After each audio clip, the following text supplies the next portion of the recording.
Hello everybody, Varric here. Today I'm going to show you my current build for my CW for Mod 14.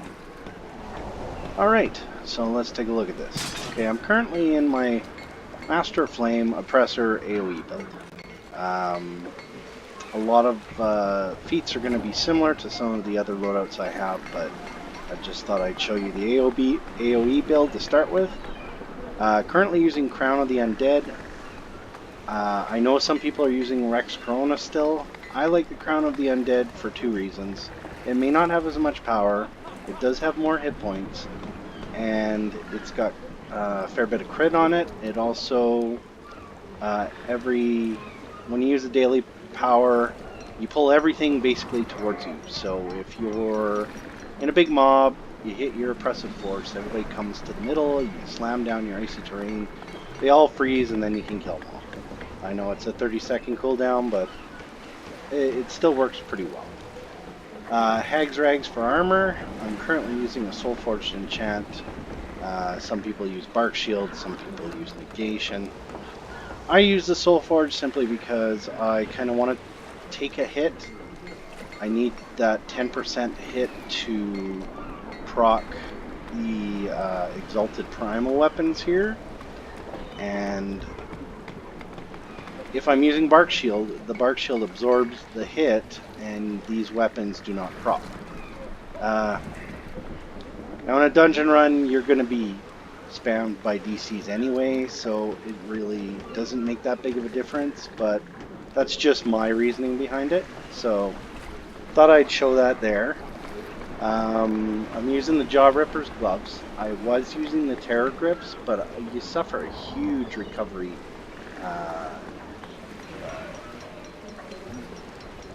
you lose a lot of recovery because they subtract 2,500 recovery, the new Terror Grips from the Barovia hunts. So stick with Jaw Rippers. They're better. The stats may not be as good, but all in all, it's better than losing 2,500 recovery. The main and offhand, I'm still using the Primal set, Exalted. The Barovian set is better for the Barovian dungeon and for Barovia. It's not better anywhere else. Everywhere else, the Primal set would be better.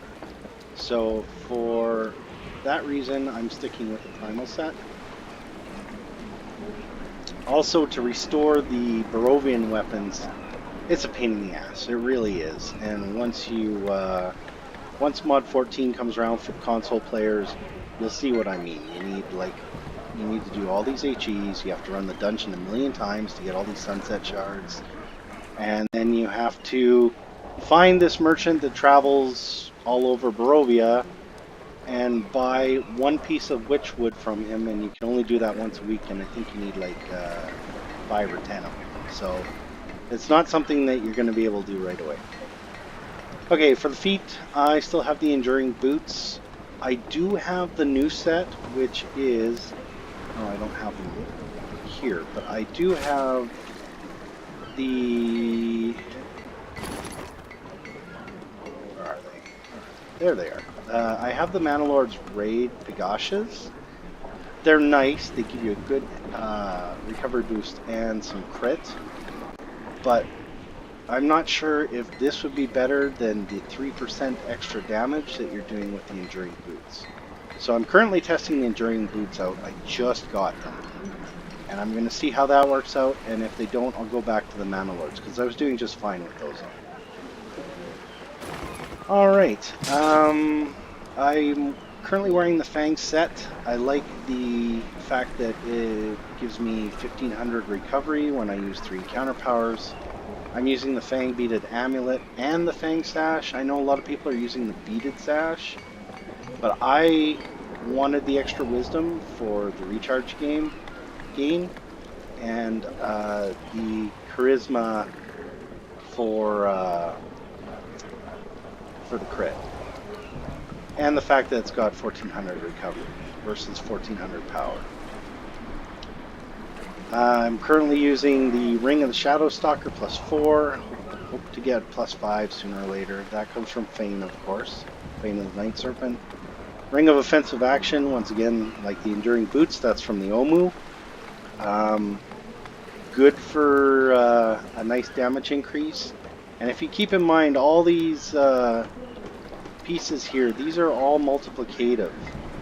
So the 3%, 3%, 3%, 2%, 5%, 3%. They all multiply on top of each other, which allows you to do some fantabulous damage. Maybe not so much when you're by yourself, but when you're in a dungeon and your power is, 200k plus because you're getting all these buffs, the 3% is going to translate into a lot more damage for you than, say, something with an extra 1500 power or an extra 2000 power. That translates into like 1, maybe 2% extra damage at 200k, if you're lucky. Alright, I'm sticking with Pants the Chult Merchant, the reason being I like the extra lifesteal. For me, movement's not as big of a thing. If you want to go with the Primal Pants, go ahead, but I just, for survivability, I just like keeping the pants. For artifacts, I currently run the Decanter, the Soulsight Crystal, the Lantern, and the Charm of the Serpent.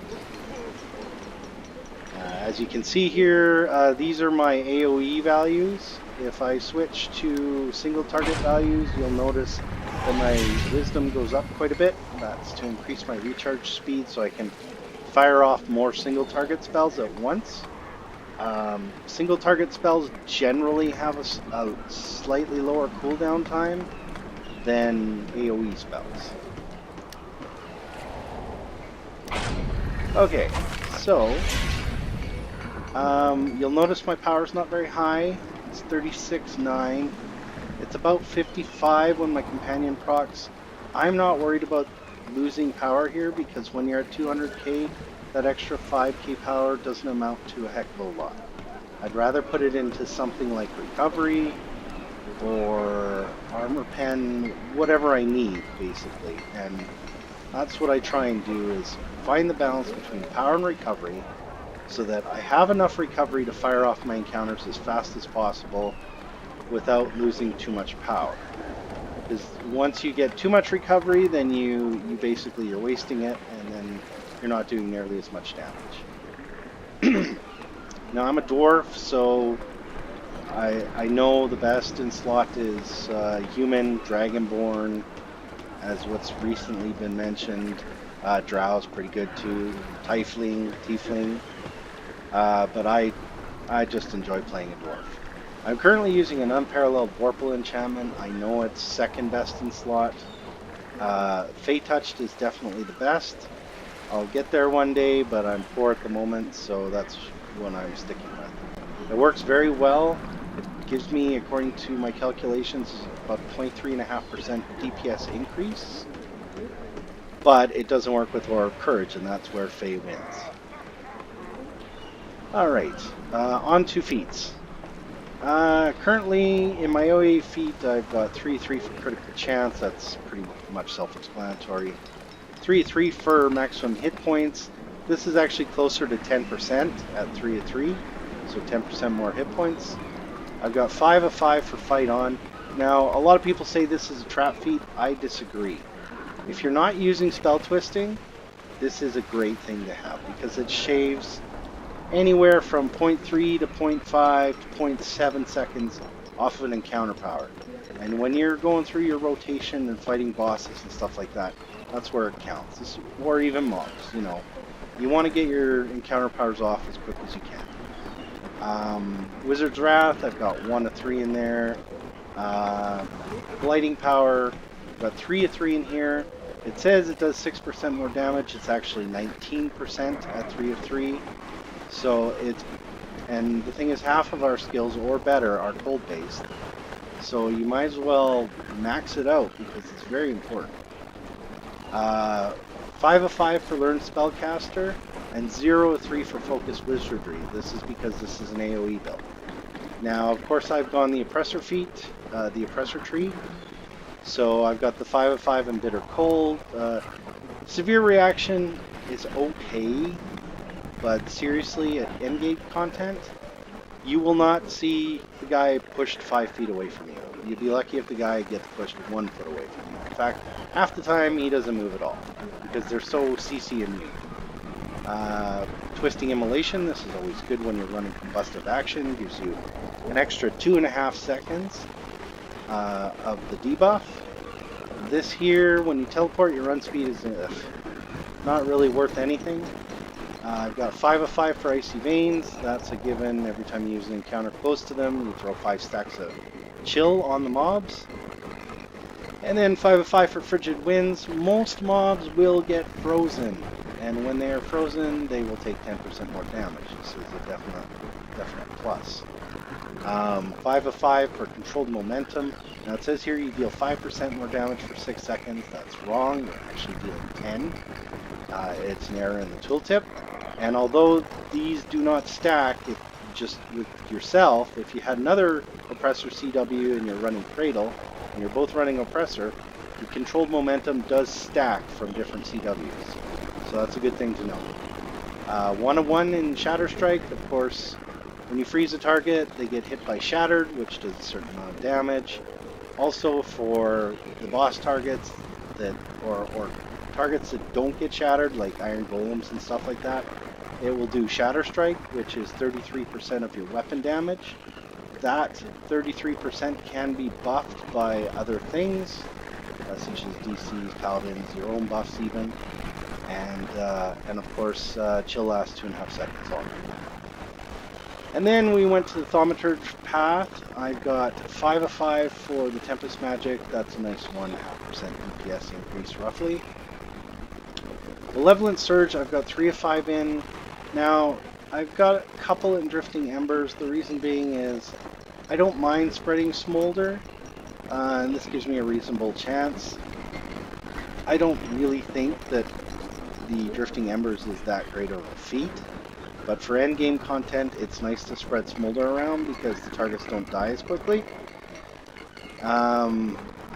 It's really personal opinion. Or personal preference. I mean, you can put 5 in here and 0 in here.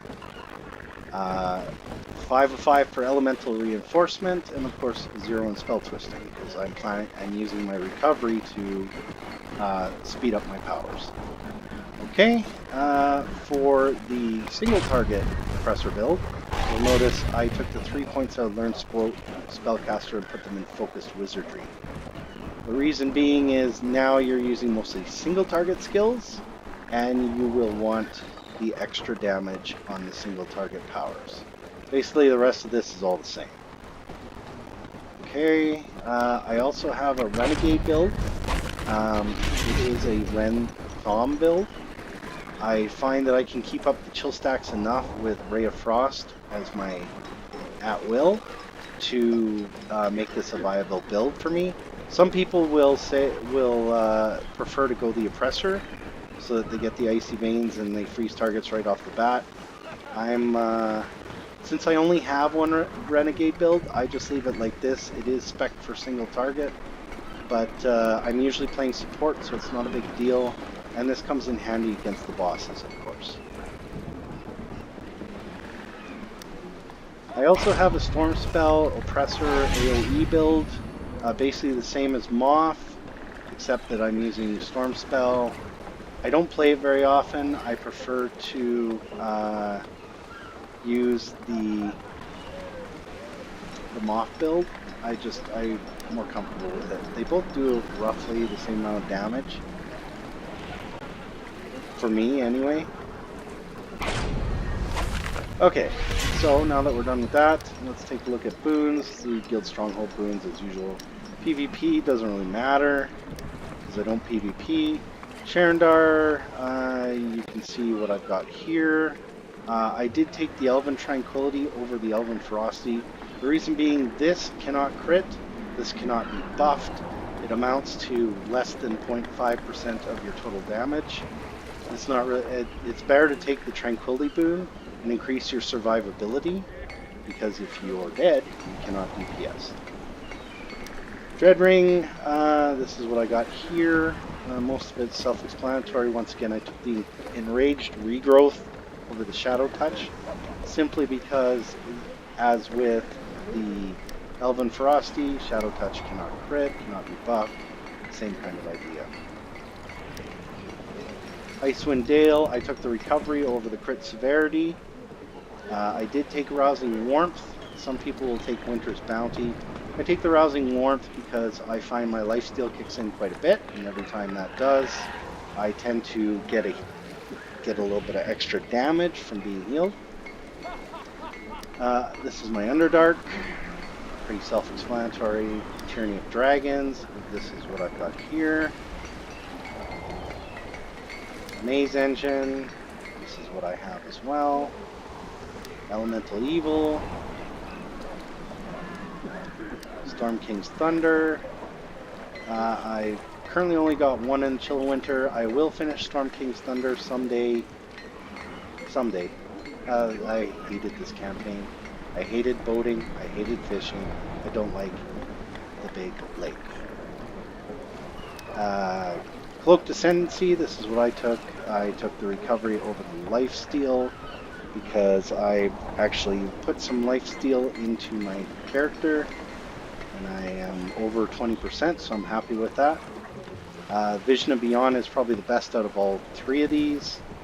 The rest of them really don't do much.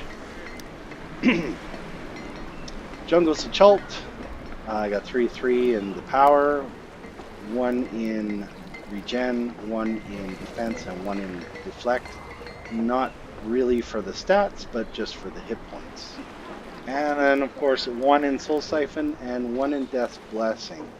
I could actually put 2 in Soul Siphon, but I figured, what the heck.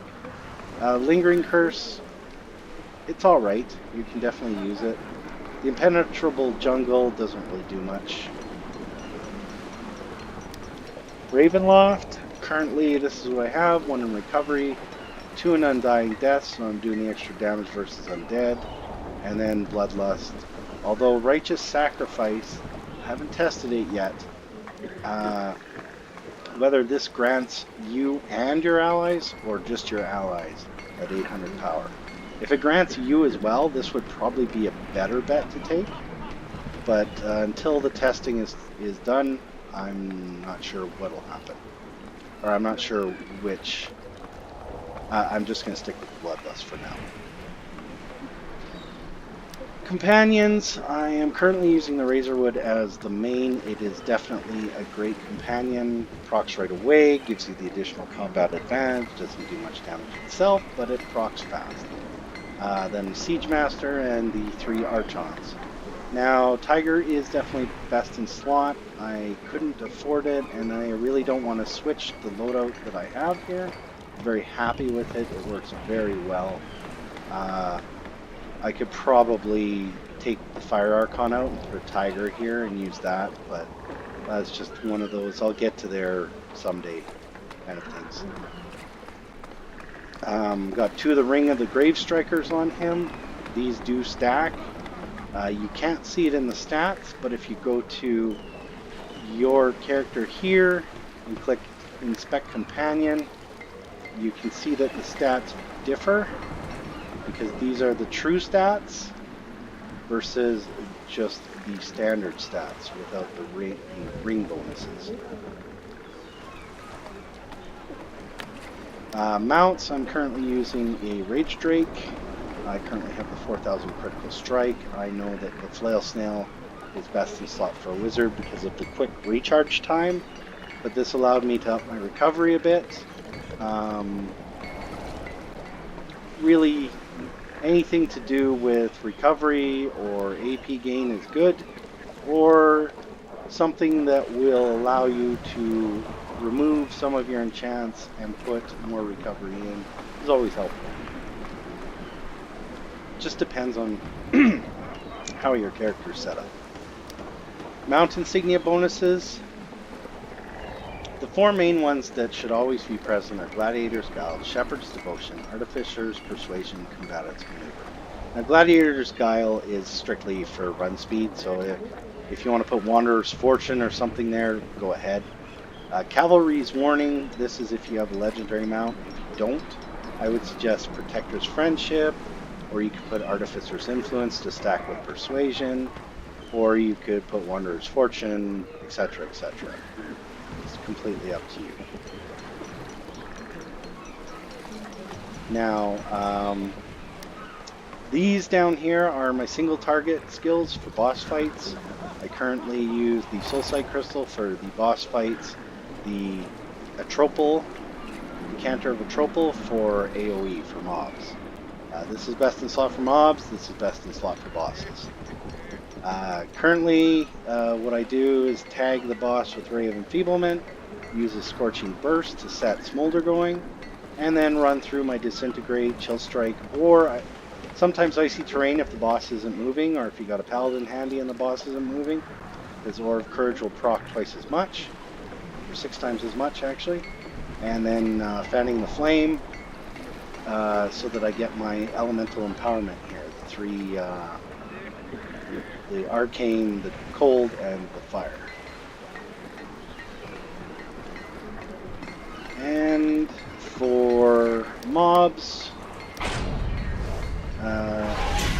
basically Fanning the Flame on tab, Disintegrate because it's still a good damage dealer, it's fast, Steal Time, and Icy Terrain. Ray of Frost, again, I keep it on my main hand because I don't use it that much. Usually just enough to either put a chill stack on and proc Cavalry's Warning, or proc Combatant's Maneuver, because one little burst of this will do it. And yeah, that's pretty much my setup here. You can see the stats here before bondings. A little kick in. You see crits at 100. Defense ignored around 91%. My rule of thumb is everything in Barovia is 85% resistance ignored. So I'm going 90. I know the bosses in Castle Ravenloft are 100, but it's not hard to take a couple of potions to up this and get fairly close to 100. Otherwise, you're really just wasting armor then. I find this to be my happy medium. I'll just go to 90 versus 85. Chances are mod 15 is able to 90 anyway, but who knows. And then, of course, recharge speed, action point gain, the rest, blah, blah, blah, blah. Lifesteal chance, 22.5%. And yeah, that's basically it. Pretty happy with the build, does good damage, nice and quick. You can see the recoveries at 16k. When I run through 3 encounter powers, that's closer to 18k. I'd like it to be a little higher, but it's good enough for as it is, and I'll just work on that in the future. As far as enchants go, I'm running kind of an assorted. I got the Wicked, Black Ice, Brutal, Azure, Draconic, Silveries in the offense slots, and I've got a couple of Darks and a couple of Radiants in the defense slots, basically for lifesteal and hit points. I currently have the defense boon on. If I switch the boon to hit points, I'm currently sitting at about just over 200k hit points. So that should pretty much do it, and that sums it up. Feel free to ask me any questions if you have any in the comments below. And thanks. Hopefully you enjoy the game and are having fun, and we'll talk to you later.